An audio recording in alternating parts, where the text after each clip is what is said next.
you know, one of our goals on None of the Above is to get you involved in the system.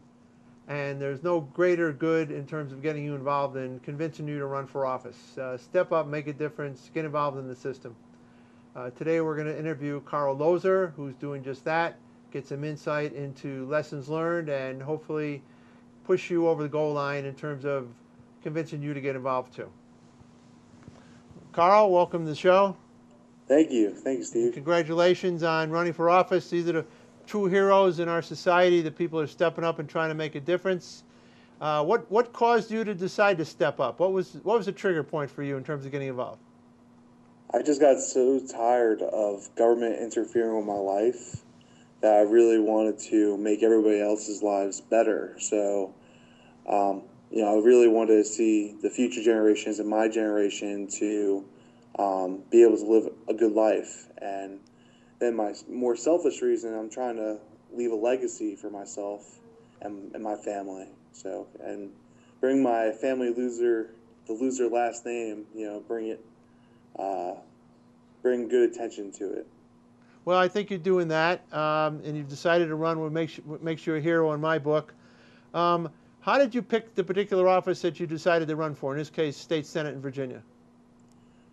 Typically, I'm looking at what's going to be a more accessible position to run for.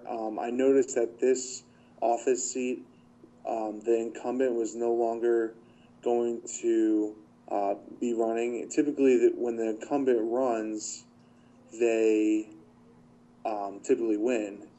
There's only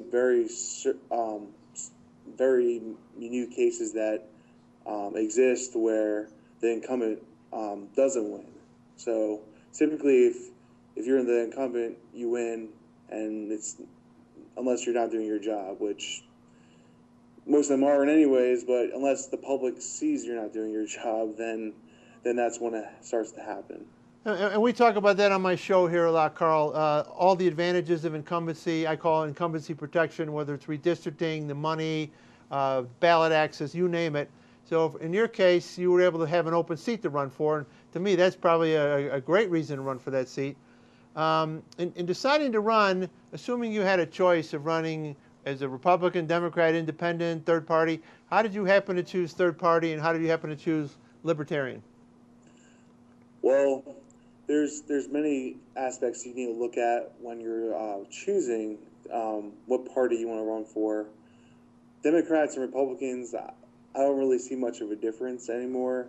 All I see is bigger government. When it comes to, choosing between a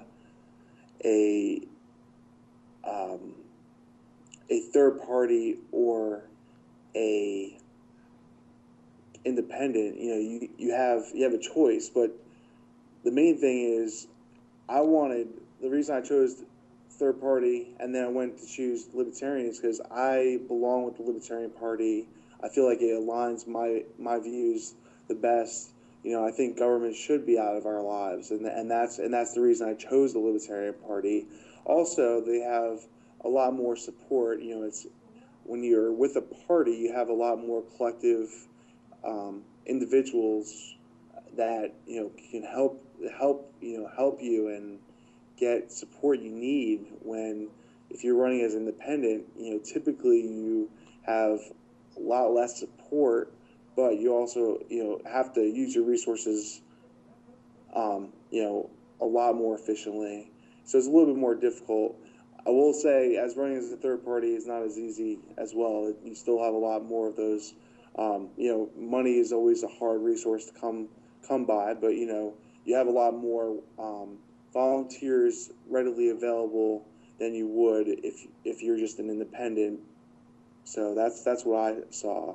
Great, and obviously I hope that's working for you. And also ties in, as you said, you were running because you felt that government, they shouldn't be controlling your life, and I think that's a theme that the Libertarians are pretty strong on. So that was another reason. Absolutely. Yeah. So at the end of the day, I'm trying to convince people to run for office. You've taken the plunge. You're a hero in our book. What are the lessons you've learned, or what lessons do you want to convey to the viewers here when they run for office? How can they do the best job possible? What are the lessons you've learned? Well, I think it's definitely using your resources and using anything that's available to you. So when it comes to, I would say there's probably three really good ways to improve your campaign, and that's one, using your resources, two, branding yourself, and three is getting support, and don't be afraid to ask. When you're using your resources, for instance, there's something called a Freedom of Information Act or a FOIA request. If you are running against an opponent who is a part of the government body, typically you can ask for information regards to their previous meetings, emails, anything that's obtainable through through the public is available to you. So you should be able to learn and research, and you should also know what laws that you want to, what you want to do in the office. You don't want to go in there empty-minded. Last, and number two, I would say, is you want to brand yourself.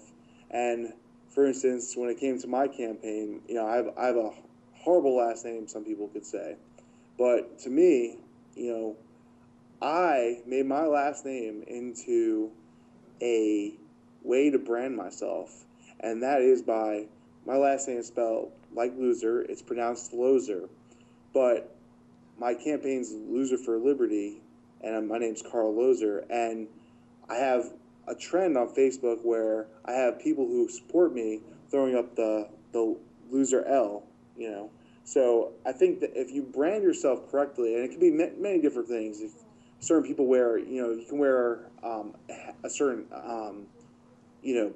pin, lapel pin, or, wear sunglasses, or, have something particular that people are going to remember you by. And that's important because when people see you, they're like, oh, that's the guy with, that crazy lapel pin. Or, when they see that, people will remember you by that. And lastly, I would say is definitely make sure you use all the support you can get from everybody, and don't be afraid to ask, because when you have support, people want to be involved. And the thing is, if you don't ask for the support, no one's going to help you.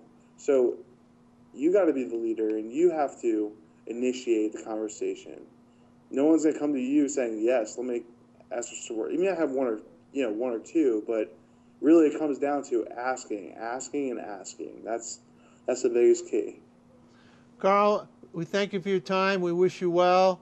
And I think all those lessons that you've conveyed here are very important lessons for our viewers, and hopefully they're going to learn those lessons from you and jump into the deep end and get going. Thank you. Thank you.